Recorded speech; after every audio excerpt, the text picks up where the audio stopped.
Hi, I'm going to show you how I would set up this file so that I can send it to my Silhouette and print and cut it. I downloaded this from Vintage Glam Studio. It's her summer pink planner stickers and they come in a PDF format. Now I don't have Designer Edition, so I used an online converter and this just converts your PDF into a Jpeg. I then just drag the Jpeg in and then this is what we end up with. It's one image. And you can't just select cut because I'll show you. If you go to the cut options, you click on your image, and you click cut or cut edge, it's just going to cut around the one image because this is just one JPEG. So what we want to do is we're going to start with the rectangles because they're easy. So Z gets you to zoom on the keyboard. Let's zoom in a bit. For these rectangles, they're pretty easy. You just grab the rectangle tool, draw a rectangle, and then when you go to your cut settings, under advanced options you can select red to kiss cut, whatever settings you'd like, and now it's going to cut around that shape. So you can do that for all of those. But some of the shapes, and I would even do that for the ombre box as well, I would just draw a rectangle around it. If you wanted to draw it slightly inside the box, then it means that if your machine cuts slightly off, it doesn't matter. But some of these other shapes are a little more tricky. I'll show you a couple of methods I use. One would be, I'm going to zoom in even further on this one. One would be the same sort of thing. You draw a rectangle.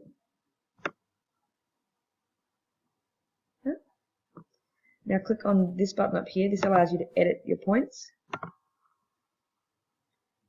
And click right in the middle there. And then you can, now it's created almost like a slit, so you can change these shapes. So then I would drag this down.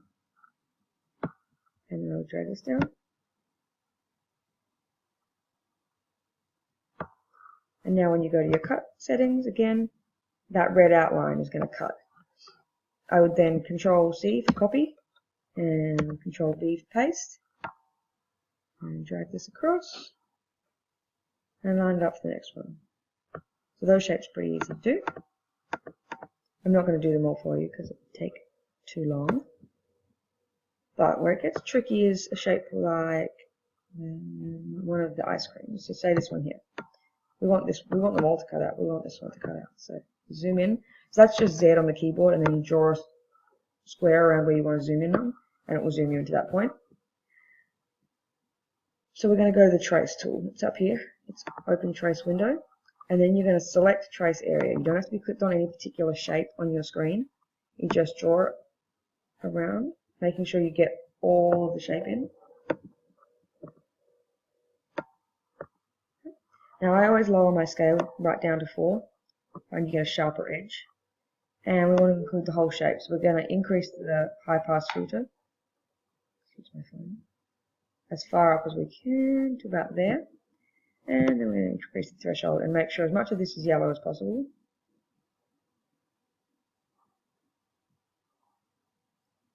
Now that'll probably do. And then I click trace and detach. What you're left with is this. You're going to lose a little bit of pink to the outside, but that doesn't really bother me. And I go up here, and either you can give it a line color of red, and then when you go to your cut settings, you can select red to kiss cut, which will cut just around the shape, or you turn that line color off, and you can do an offset around that image.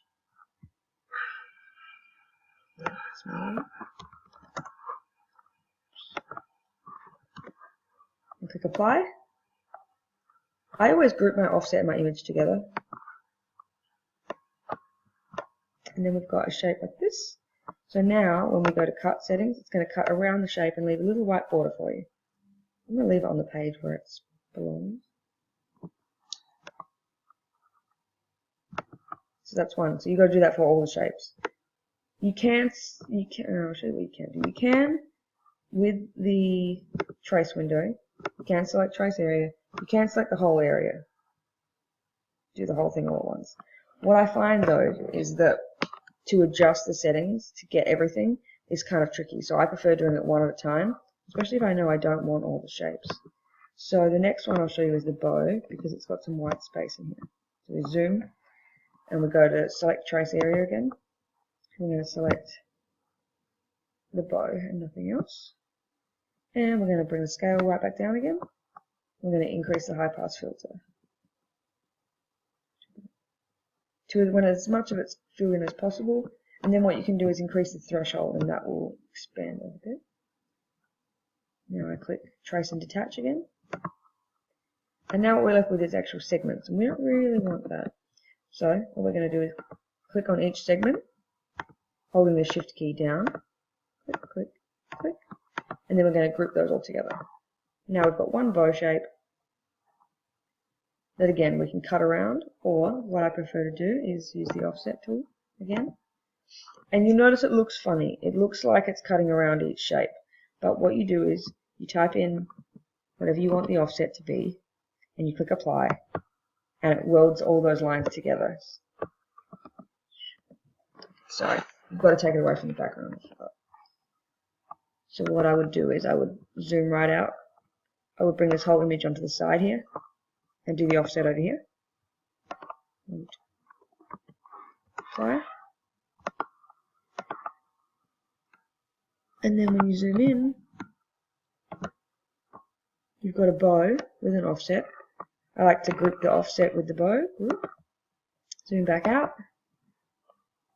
Wait for it all to load because my computer's being slow today. There you go. And then I drag them back onto the page. All the other shapes are pretty self-explanatory. I would do these the same.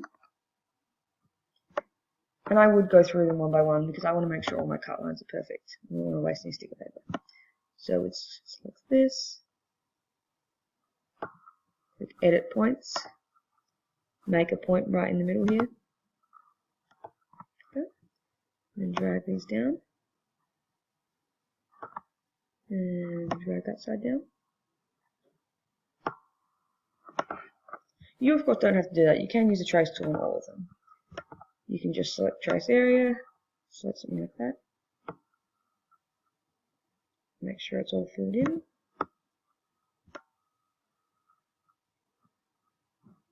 Trace and detach. And then you've got a whole shape that you can move around. And you can do the same thing. The reason I don't like doing this is you end up losing a little bit of the screen around the edge. And sometimes those lines aren't perfectly straight, whereas if you draw a rectangle, you know it's exactly straight and your cut lines will be perfect. I'm just going to pause for a second and I'm going to finish this off. Okay, so I've just done a few more of them. I've made rectangles around all these ones. I made a rectangle around this. These I just copied and pasted my little shape that I made onto all of them. This one I traced and then I did an offset, but I'm going to run through these again because these are a little tricky. So again, we'll zoom in, we select the trace area, and we select just the weekend, just the word weekend. I don't really use the low pass filter a lot, I use the high pass filter mostly. So first I lower my scale, then I increase the high pass filter, and sometimes you have to increase it a lot.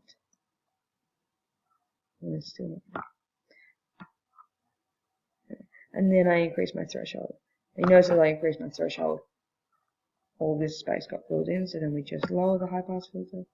This is all a little bit of hit and miss. You just sort of tweak it until you get it how you want. And we might not be able to get all of it, but it doesn't really matter. We're going to get most of it. So we hit trace and detach, because that's as good as we're getting it today. And it's left those flowers there, so we're going to try again. We're going to add the low pass filter in, see if we can get some of this flower in there. This will often take a little bit of time. Just frigging around, just messing around, seeing what you can do.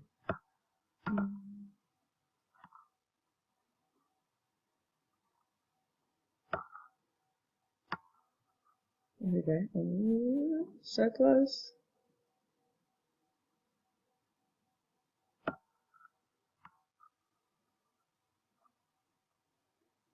So you see, it does take a little bit of time.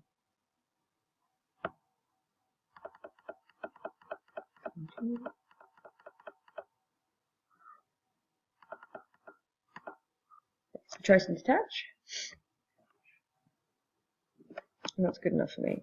Because we're not actually going to move this image around. All we want to get it traced and detached for is because now that it's an image like this, see how it's got spaces behind these letters? So we'll undo that. So now we can click on it, go to the offset tool. The offset tool is your best friend.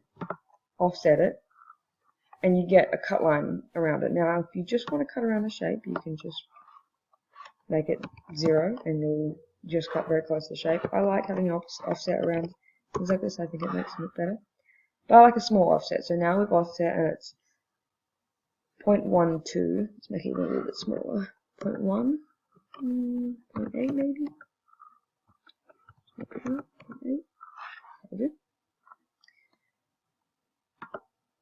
So now we've got this nice offset. But when we go to cut settings and you select red, you'll notice it's cutting in the word weekend, and we really don't want that. We want this cut out as one whole shape.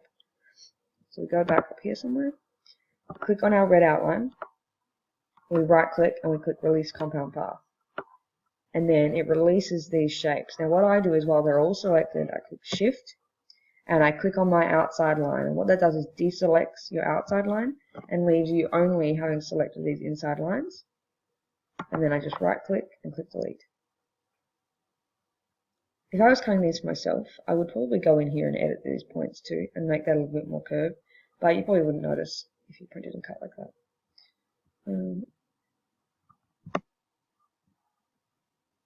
This one's probably a little tricky. Let's try. We're going to select trace area. We're going to trace it. And let's see what pops up. Can we get the whole shape? Because there's actually not a lot of image here, it's quite a lot of negative space. Right. It does a good enough job actually. So I'll just do that again. So I selected my trace area, I set this up, scale 4 again, increase my threshold. Now you can see it doesn't have the whole shape, but it doesn't matter. We're going to trace and detach. And what we end up with is this sort of half shape. It's not really pretty, but for what we need it's fine. Because all we've got to do is click on that shape and make an offset. Make it a little bit smaller and click apply. And then it doesn't matter because we're going to print this out. The printer doesn't know that this is actually 2 shapes. So then we can, I'm going to make that offset a little bigger actually. We're going to leave it at 0.2. So I click on my offset, I right click on it, and I click release compound path again. And then I hold shift key and I click on my outside line. And then I delete the inside line. And then when this prints out, all you're going to see is this shape and it's going to cut around it. I hope this is helpful. I know this is long, but I don't really know how to explain it any better. It does take a little bit of time. I'm a perfectionist, so I like to get it all perfect. The key is to remember that what this sheet ends up looking like doesn't actually matter, as long as everything looks good when it's printed. So make sure like this is all lined up properly again. You can't see any white lines because it will print out exactly as you see it. So that one's all lined up, this is lined up. And remember those red lines won't print either. And then we go to cut settings. Because all those lines we've made are red, we just select red and you select your material from down here and you're ready to cut. That's how I would do it anyway. I hope this helps. Bye.